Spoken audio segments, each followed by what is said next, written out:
Hello, this is the Harboring Light. I'm Mary. I give a conservative perspective about the world around me. So, feedback is important. Feel free to reach out to me through email, Substack, X, and of course, fill up those comments in YouTube. It's greatly appreciated.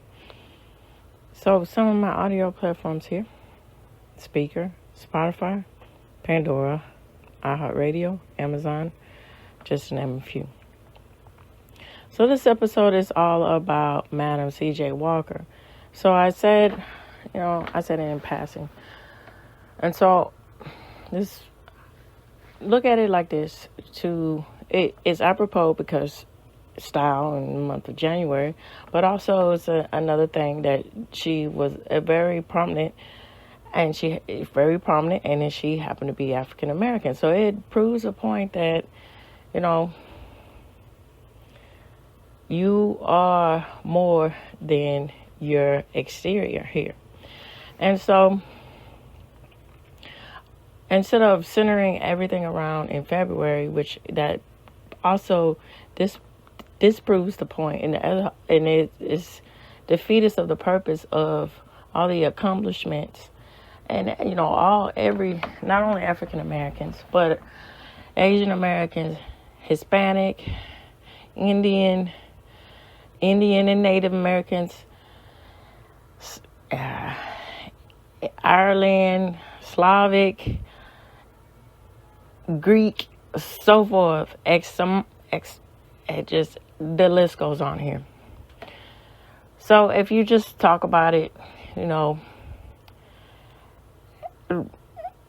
versus other months, or versus the month where it's supposed to be talked about, if you talk about it everyday talk, then I think it gets that ball rolling of saying that this isn't just Black history, it's history. Versus the whole thing with, us against them. And then, other cultures, like this isn't just Asian American Heritage Month, whatever. This is Asian American history. Hey, here we go. And so I think that's very prevalent to do, and to get that conversation going. And then I think that's pivotal about America, that you are American no matter your creed. And people are starting to forget that, even more so now. It's not that they've forgotten that, but it's getting, things are getting a lot better. But my whole point is, hey,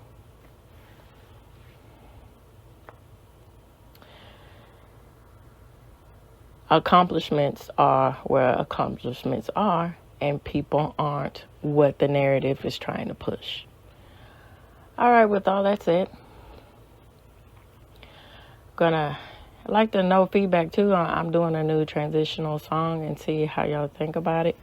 What y'all think about it. Feel free to give me comments about it too. All right, here we go.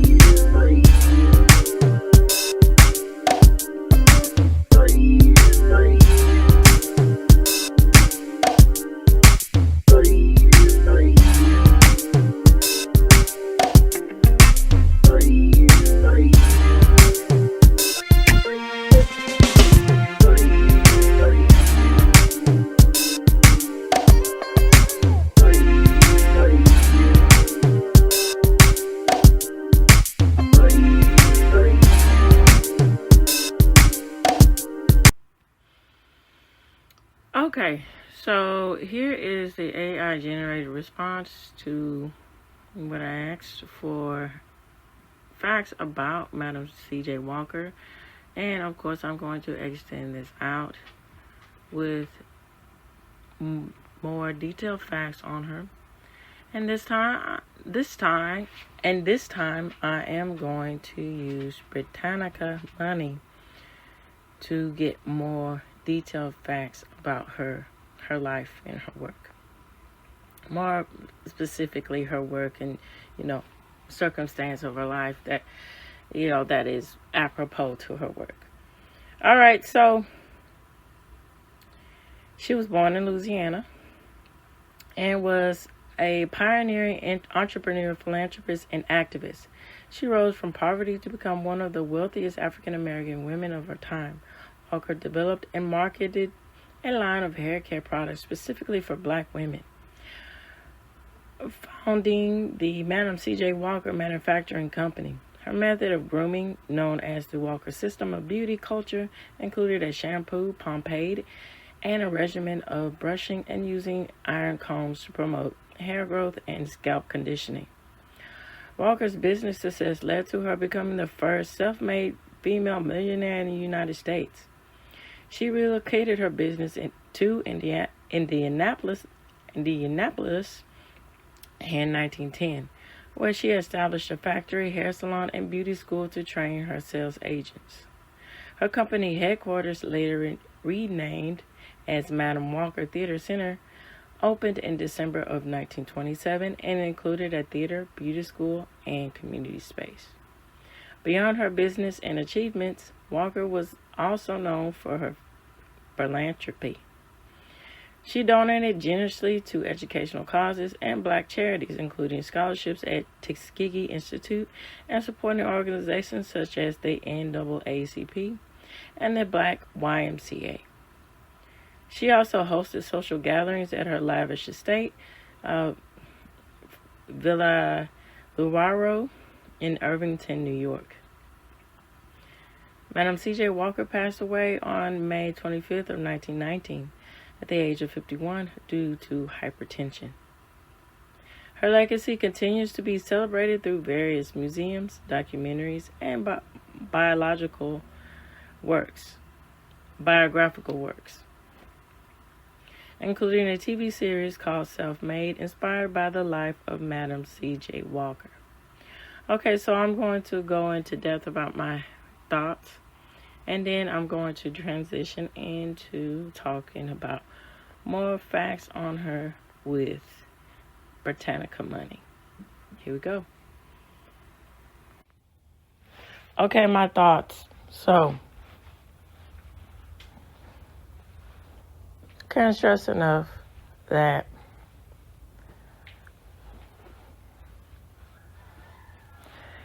it seems today here that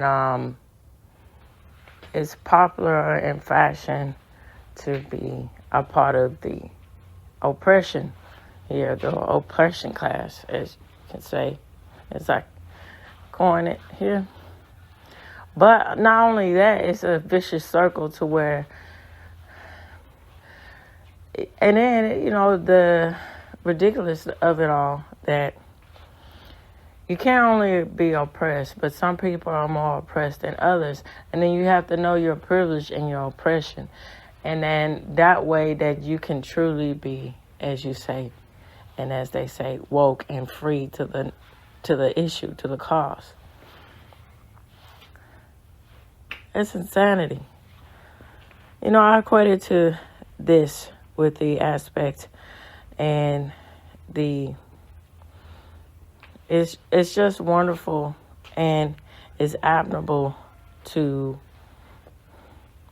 the women like Madam C.J. Walker and men like her and countless others who have paved the way and who have made so many progressions, and the times when it seems like everything is against them, they keep striving on. So imagine this here. I equate it to, now it's a real theory, but I just can't think of it right now. So let's say, which is why people are turning away from, traditional legacy media here. So let's say, local news can be the worst offender here. So let's say you get all of your information from local news, right?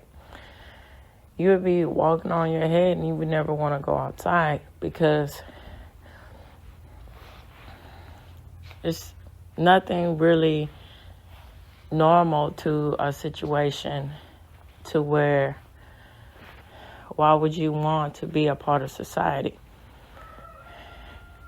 And there's this old journalism saying that it goes as this: dog bites man, no stir in it. That's just what you expect. But if the man bites the dog, then we go. There we go. That's your scoop here. So you get into the aspects of, do you really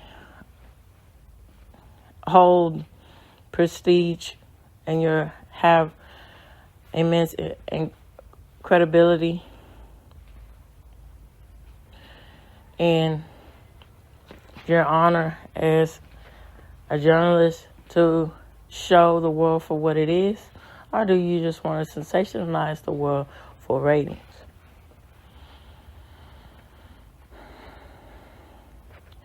And that's something to really think about here when we get into the aspect in the midst of things like this. And then, have you also noticed this too here?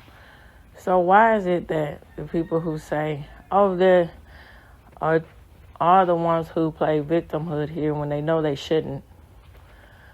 Why is it that they seem to think that they can speak for somebody else's experience, that they can just speak for you when they have no clue of who they are or what they think? And it isn't that much worse than, isn't that truly showing the cause of the surface level of what they're actually about? They're not actually about unity, they're about division. They don't want unity because they would have nothing to scream about, to be opposed against. And then, the pockets to take it for what it is, and the realistic aspect of that, the pockets will dwindle out. So, here we go. That goes without saying. That's just something to think about. So I'm going to get into more details about Madam C.J. Walker, and then also in the more in-depth aspects of her life and her work, I'm going to give my thoughts within that too. So here we go. Okay, so here we go.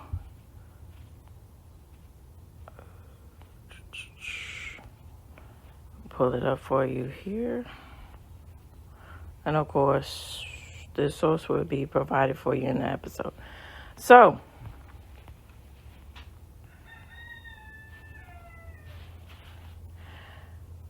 Madam C.J. Walker was the first child in her family born after Emancipation Proclamation. So what does this mean, Emancipation Proclamation? This means that she was literally free from slavery. So, those who know, this is common knowledge that Abraham Lincoln declared for, the freedom of slaves with this act.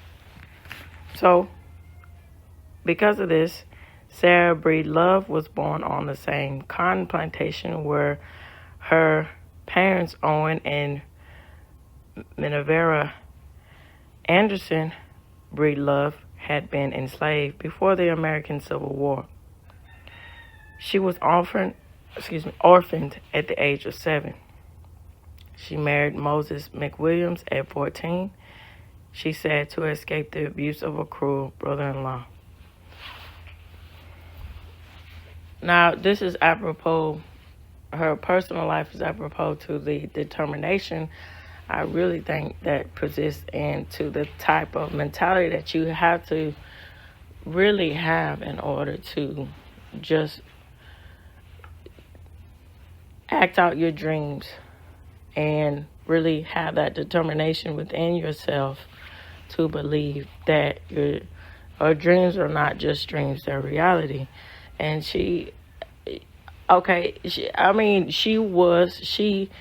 her parents were slaves, but she saw the writing on the wall. She said, okay, I'm going to take this opportunity. I'm not, this is horrible that this happened. And in some cases, some people, unfortunately, still, enforcing that and trying to make it seem as if they don't have that aspect of freedom. But she took it and ran with it, and she made a life for herself. And she also saw that if she stayed in the state that she was in, she wouldn't get to the next step. So she did what she had to do to move on. And that's something to really think about, that, And I saw also this with this agenda of keep pushing this race baiting here. You got to see it for what it is. Do you not want to move on because you just can't get out of your own narrow-mindedness, prejudice, really, that you don't want to accept things that they are different against your narrative that you want to push? Or is it a thing where you have other reasons, monetary reasons, to keep pushing this agenda along, and then you don't really believe that you're oppressed? You're just saying that for all the bucks. And that's something to really think about here when we get into the aspect of where our society is as far as race relations. Now, things are getting a lot better, but how is it that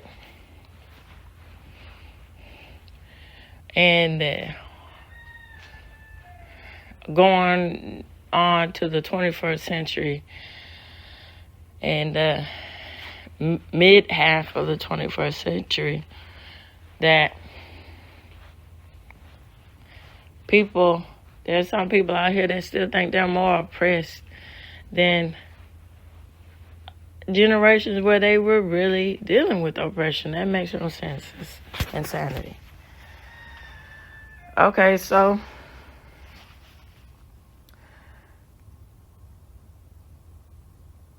a widow at 20 with a young daughter, she moved to St. Louis, Missouri, where her elder brothers were barbers. She worked as a poorly made washerwoman for more than a decade to join St. Paul African Methodist Episcopal Church, where she sang in the choir and was mentored by teachers and members of the National Association of Colored Women. You see, this is another example of how prevalent it is to really have a, now that, this goes without saying, to the aspect of, doing things in good faith. Pun intended, religious aspects of it, but secular aspects of it, doing things with good intention. And then that builds an even greater community. And so that's unfortunate that turns a deaf ear a lot of times in today's standards about the aspects of interpersonal relationships and relationships within your own race, and then outside of your own race. So simply put, what I'm saying here is that a lot of problems will wash away, I think. Now that's easier said than done, and it's more complex than that. Yeah, sure, I get it, with that aspect there. But a lot of things could be easily solved if people would just understand this mentality that it takes a really strong community and outreaching that is willing to outreach to help people uplift themselves and change and move towards better progression for the future. So case in point, a charity like the American Red Cross, and so many countless others. The church, you know, when the police enforcement, the things that they do as far as Blue Santa, stuff like that, you know, things that is happening for the community. When the community, and then this is prevalent to, you know, smaller communities, when they ask, you know, to help reach out and help with, you know, building parks, you know, doing things like that. That instills the aspects that you have people who actually care about the betterment and the future of children, the future of families, and so forth. And then when, you know, you have that mentality, especially for youth, they have and they constantly see that, and that's instilled in them, you know, 9 times out of 10, that gives them the rational perspective to move on in society and be productive in society, instead of just being, you know, being a strain on society, or just saying that society is worthless, you know. And that's something to think about here. All right, so during that time, she tried various commercial hairdressing and began experimenting with her own formula to cure scalp infections that caused baldness. For about 2 years, she was a sales agent for Annie Turnbow, the founder of Poro Company. Poro Company. After moving to Denver in 1905, she worked as a cook for a pharmacist, from whom she learned the basic chemistry that allowed her to perfect an ointment that healed dandruff and other hygiene-related ailments that were common during the time when most Americans lacked indoor plumbing. And see, that's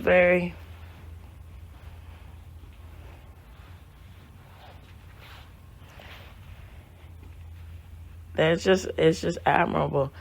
That is very ingenious to do something like that, to think. And then that also proves the point of that there's just a lot of power and the skill of observation too. And I think that helped her a lot for her success too. She was very observant. Now, you know, you can see the manner and the detail here to know, you know, to observe it in her personal life, and then observe it in her professional life, to figure out what the solutions that she needs to do to make progress. All right, and other hygiene-related ailments that were common during the time, as I said, about plumbing, when Americans lacked indoor plumbing. In 1906, she married Charles Joseph Walker and began achieving local success with what later became known as the Walker Method, or the Walker System of Beauty Culture. Therefore, she was known as Madam C.J. Walker. So in 1908, after 2 years of training Walker agents and beauty culturists throughout the southern and eastern United States, Walker and her husband settled in Pittsburgh, where she opened the Leah College of Beauty Culture, a school named for her daughter. Drawn to the prosperous black business community in Indianapolis, she relocated the headquarters of Madam C.J. Walker's manufacturing company there in 1910.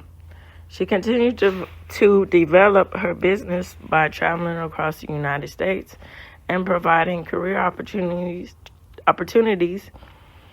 and economic independence for thousands of African American women who otherwise would have been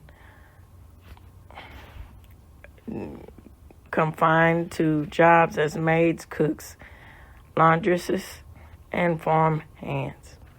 Now in 1913, she expanded internationally when she visited the Caribbean and Central America. And she visited these two different countries here. All right, so by 1919, she had claimed 25,000 active Walker sales agents. Walker simultaneously made her mark as a philanthropist, most notably with her $1,000 gift to the American Young Men's Christian Association building in Indianapolis in 1911, and her $5,000 contribution to the NAACP's anti-lynching fund in 1919. Now, that was a real issue that was going on here. Hold on, I'll be right back.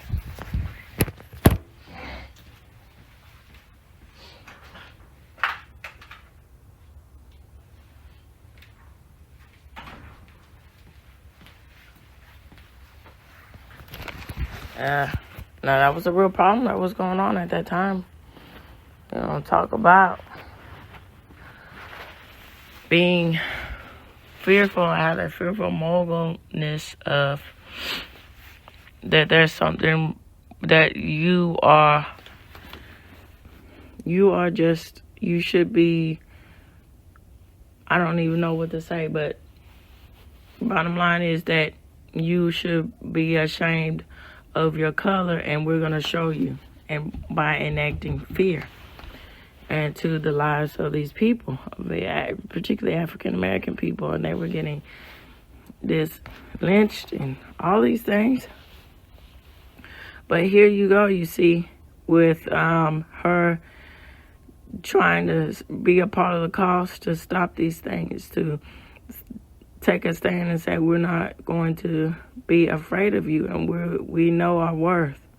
And it's a shame because, if I'm not mistaken, NAACP has gone on with the bandwagon of doing that wokeness crap. We're saying, well, we want to change our association to where it's not this colored people. Essentially doing this syntax with the circular logic that is somehow offensive to call yourself to say that the association that is for colored people is offensive. That's, wrap your mind around that. I don't know. So she provided scholarships for students at several black colleges and boarding schools, and financial support for orphanages, retirement homes, and fund to preserve Frederick Douglass's home in the neighborhood of Washington, D.C.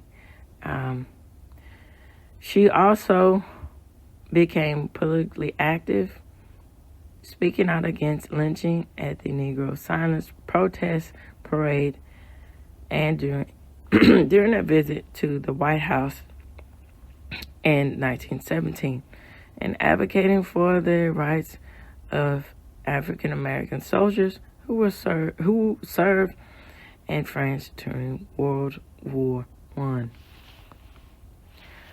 Among her,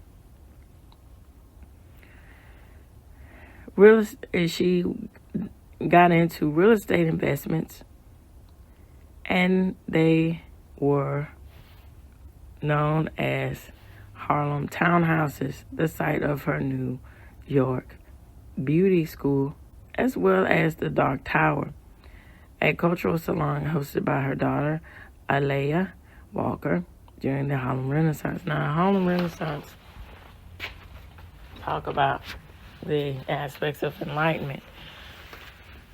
Now, it's unfortunate that some socialist aspects interlace itself into the Harlem Renaissance, because, like I had said about the naked communism, that's really true about prevalent with the aspects of we're going to infiltrate ourselves in culture, and we're going to infiltrate ourselves in education to,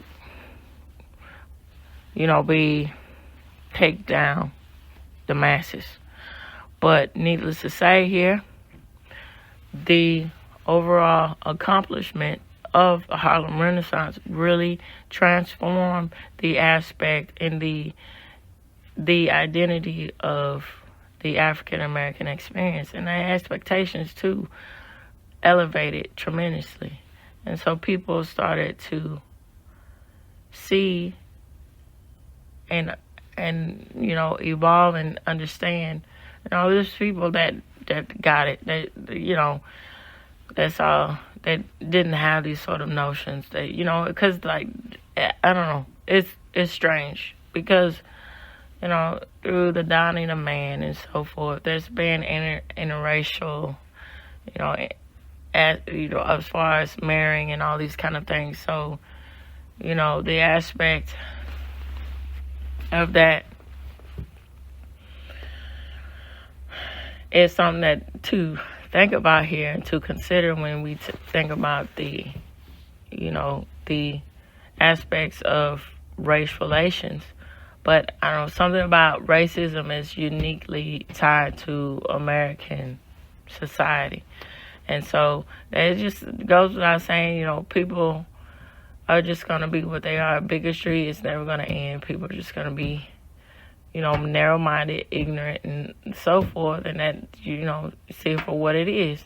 But it just takes the aspects of people like her, and it takes the aspects of people to, and that's what we instill in our children, the aspects to just look at the merit of people. And it doesn't matter, where they come from, what they look like, what kind of character do they have. That's what really matters at the end of the day.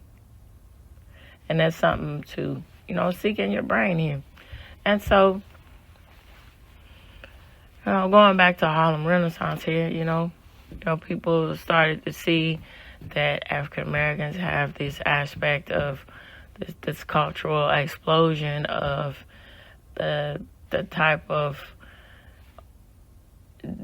different perspectives were becoming with literature and poetry, particularly with Langston Hughes, people like that, and so forth. And then the explosion in the sound and the culture of jazz, Duke Ellington, and then the aspects of Billie Holiday and so forth, people like that.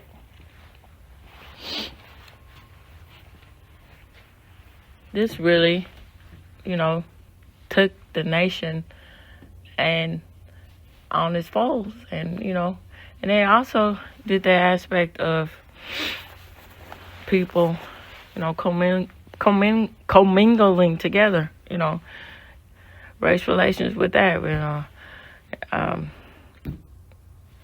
for the aspects of whites and blacks, mingling together. And that's the power with music too. Has the aspect to break the ice and get people of different cultures together, and they have a united bond and music in which they have an appreciation for, and that's really powerful. And so I'm going to talk about the aspects of that, of how class of sophistication really took a whole nother multitude, a whole nother level, with the aspects of talking about the Motown sound and this class and the sophistication of how Motown artists look. And I'm going to go into depth and detail about that on Monday. Okay, so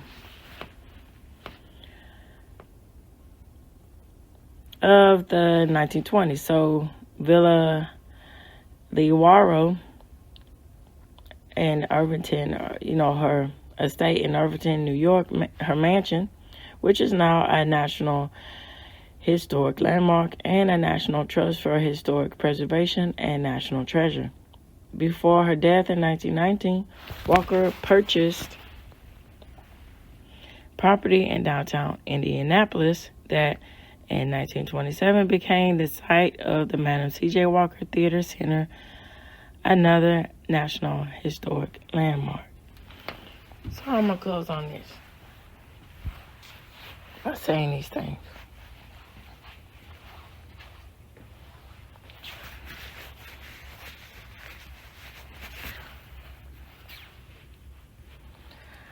I think it's immensely soothing, physically soothing. What I mean by physically soothing, as far as health, and psychologically soothing. So, to say you are more than the sum of your parts, you are more than your exterior. So what am I saying by this? I'm saying that if you have the mentality that you can keep going, you can keep moving, you have value, you have worth, even though things are against you, or even though the majority public is saying that you can't do that, you can't move this way, you're just a woman, or you're just, part of the minority class, you can't do this. You gotta step back, gotta take a seat back. Don't really have a voice. You gotta kind of go with the flow, because if you don't, you store a lot of stuff to where, and people innate fear in that, to where you'll have everything against you and you'll lose, or so forth. But when you just silence that noise out and you just keep moving forward and keep pressing forward, oh my goodness, let me tell you.